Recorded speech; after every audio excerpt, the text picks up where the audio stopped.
So today my presentation will be about hybrid 3D printer robots and how they are making the manufacturing of European industrial components 40% faster.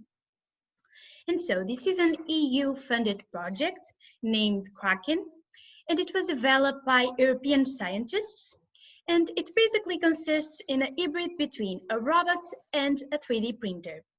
It builds very complex structures, and it has the capability of adding or removing material. At first, this project was designed for the automotive and the construction industries. However, researchers found that this technology was very useful for other sectors, such as the aeronautical, the shipyard, and the renewable energy sector. It is a very versatile because you can build structures in diverse materials and you can work on small or bigger surfaces. It is 40% faster because it has a deposition rate of 120 kilograms per hour, which is 200 times faster than the traditional methods.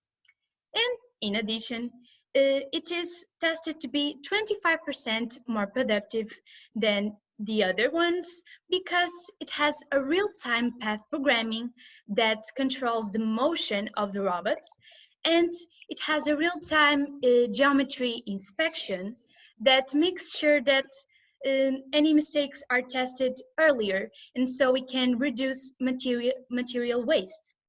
And finally, it is less expensive and it requires 90% less working floor space because all the structure is installed on the ceiling.